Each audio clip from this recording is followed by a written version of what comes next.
everybody said the 2001 Miami Hurricane team is the greatest team ever assembled. And I say it's not. I say the 2000 Miami Hurricane team was the greatest team ever assembled. If you look at all the players that end up like Santana Mosses that didn't get all those guys was on that team when Florida State got drugged by Oklahoma when we should have been in that game. We should have actually went to 3 back-to-back national championships, but the best team was the 2000 team. And my big brother Jay, he'll remind people of that. Everybody, we lost a lot of players from that 2000 team that should have been playing for the national championship then, but we got that early season loss. I forgot who we lost to. Washington, right? Washington. Yeah. What was that, week 1, week 2, something like that? We got that. Yeah, so it was a interesting case where Oklahoma was undefeated, so obviously they get their spot. But Miami lost to Washington, and Miami beat Florida State. So who do you send? Well, it shouldn't have definitely been Florida State because they lost to. If anybody should have gone except Miami, it should have either been Miami or Washington because those were the other two teams, and Florida State didn't beat either one of them. So.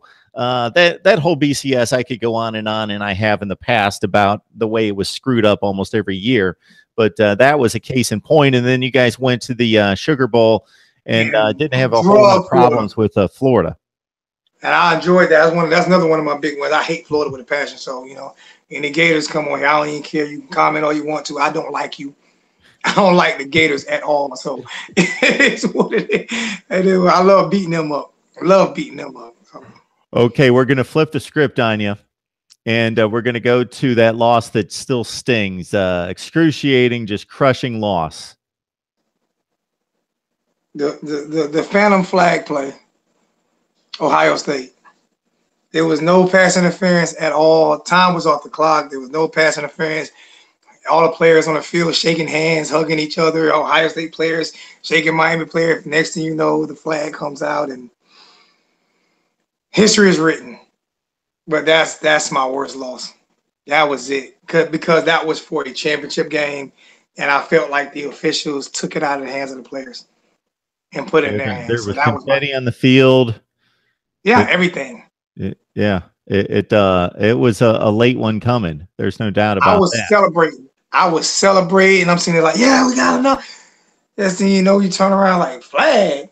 What flag? And it was not a pass interference. To me, it wasn't even close. And if it was, I would admit to it. But, and I've said this before on your show, you get a lot of fans who get mad at Ohio State. You cannot get mad at Ohio State for accepting the penalty. Come on, man. You can't. They didn't throw the penalty. They accepted the penalty. I mean, but yeah, that was I'm not mad at Ohio State, but I wish that official would have got fired and never. Yep, I wish he got fired and never been able to throw another flag again, because to me that was just bogus, and that one still hurts to this day. That was number 6 that we didn't get.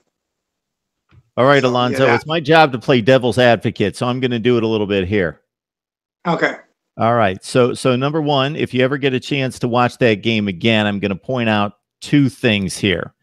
Late in that game, Ohio State had the ball. They had the lead 17-14. So Ohio State's got the ball. There's about 2.5 minutes on the clock.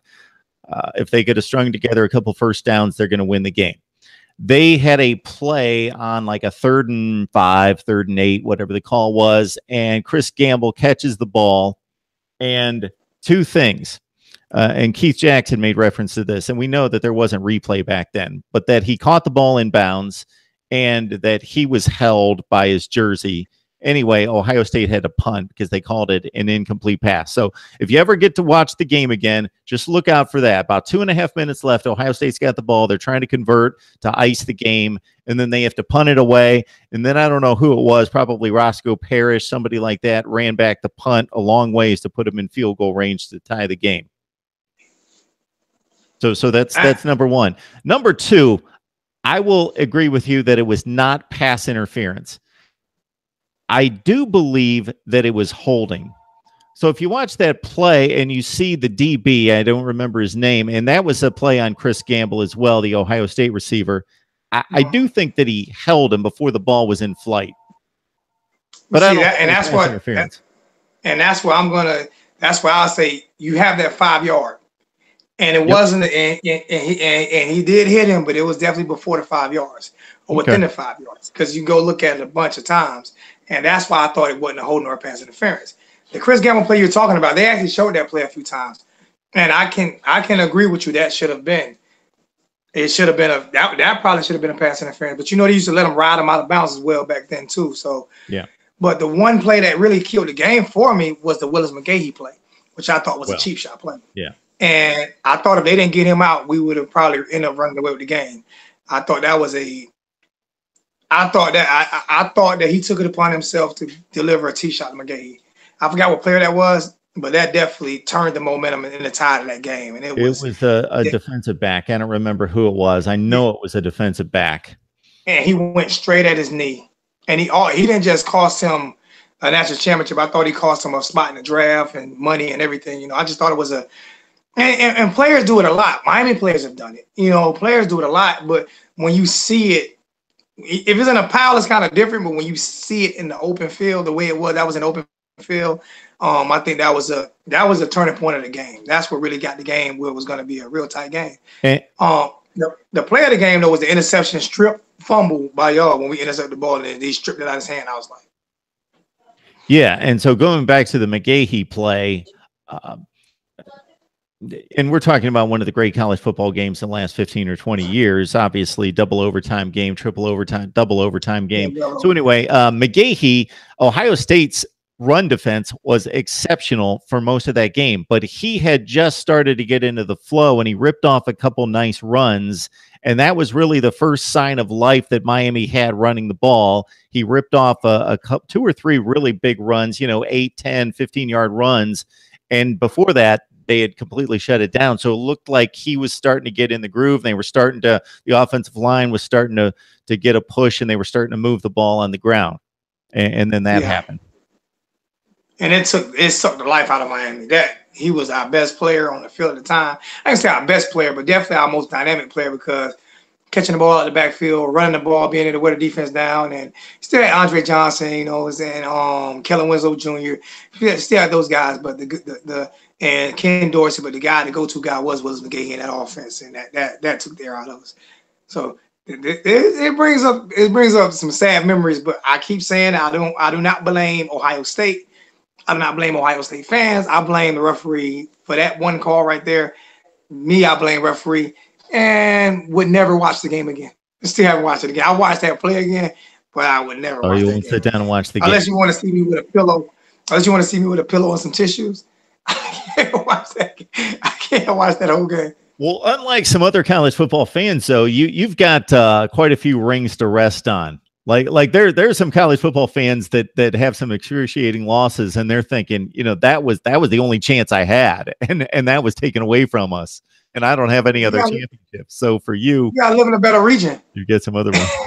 You gotta live in a better region. You gotta live in a better region. You can't be an Ole Miss fan or something like that. You gotta live in a better region. You can't rely on paying players. I know they say that about Miami. I tell you, Miami pay players. You look at most of the players that play for Miami, they're from Miami. So, that's the same thing with Ohio State. They don't have to really pay players, but most of the players are from Ohio. Yeah. So they grew up loving that school. So. All right. It's a great discussion all the time with Alonzo Oliver. And so I invite you to check out his YouTube channel, subscribe right there for football talk on Miami and the Hurricanes coming up with spring practice just a couple weeks away. So, Alonzo, I appreciate you stopping by. It's always a great discussion and love having you on. I appreciate you, Mark. And I'm going to do YouTube live this year.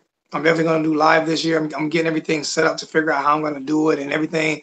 And I'm going to have you on after a Miami game. I'm going to make sure that you give a good call in for 5 minutes so you can let us know whether it's a win or loss. Let us know what we did wrong or what we did right. So I'm definitely going to ask you to come on once or twice this year. I would love it. I would love it. So we'll have you back on here in a few weeks or so, and you take care. I will be at spring. I will be at the spring game. So if you want to do something from the spring game, let me know. If you want to do a good 10, 15 minutes from the spring, right after the spring game is over with, let me know. We'll do that as well. Oh, that would be great. Would love it. Okay, Alonzo. All right. You have a good one. Thanks, Mark. Appreciate it.